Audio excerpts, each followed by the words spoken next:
God bless you, everybody. I hope everybody's doing well. I'm doing okay. I am here by God's grace.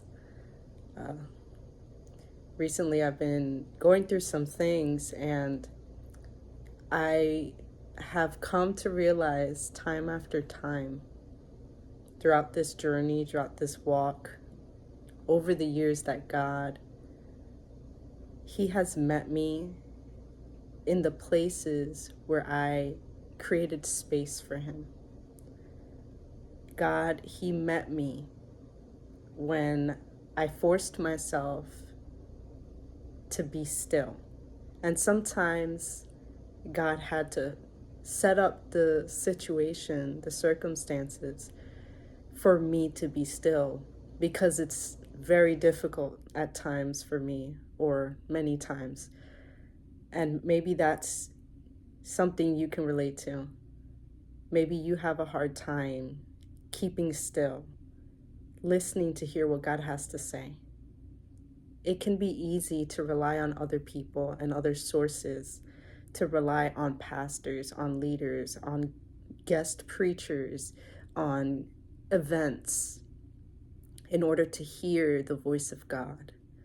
But if you'll take a moment, if you'll take time to read His Word, to soak into His thoughts, which we see through His Word, if you take the time to talk openly and honestly to God, and then just reflect on what you've learned from Him, on what you've been reading, you will hear His voice more clearly.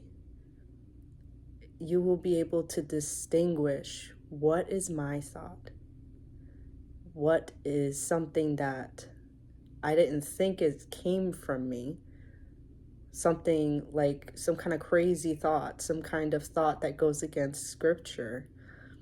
That could be you.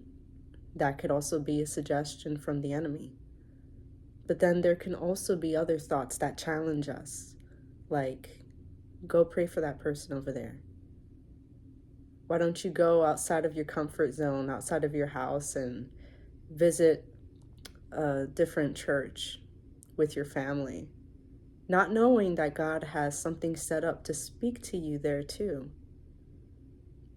But there's certain times where if we don't make time for God, we can stay stuck. Let that not be you. Create space for God and His voice. God bless you.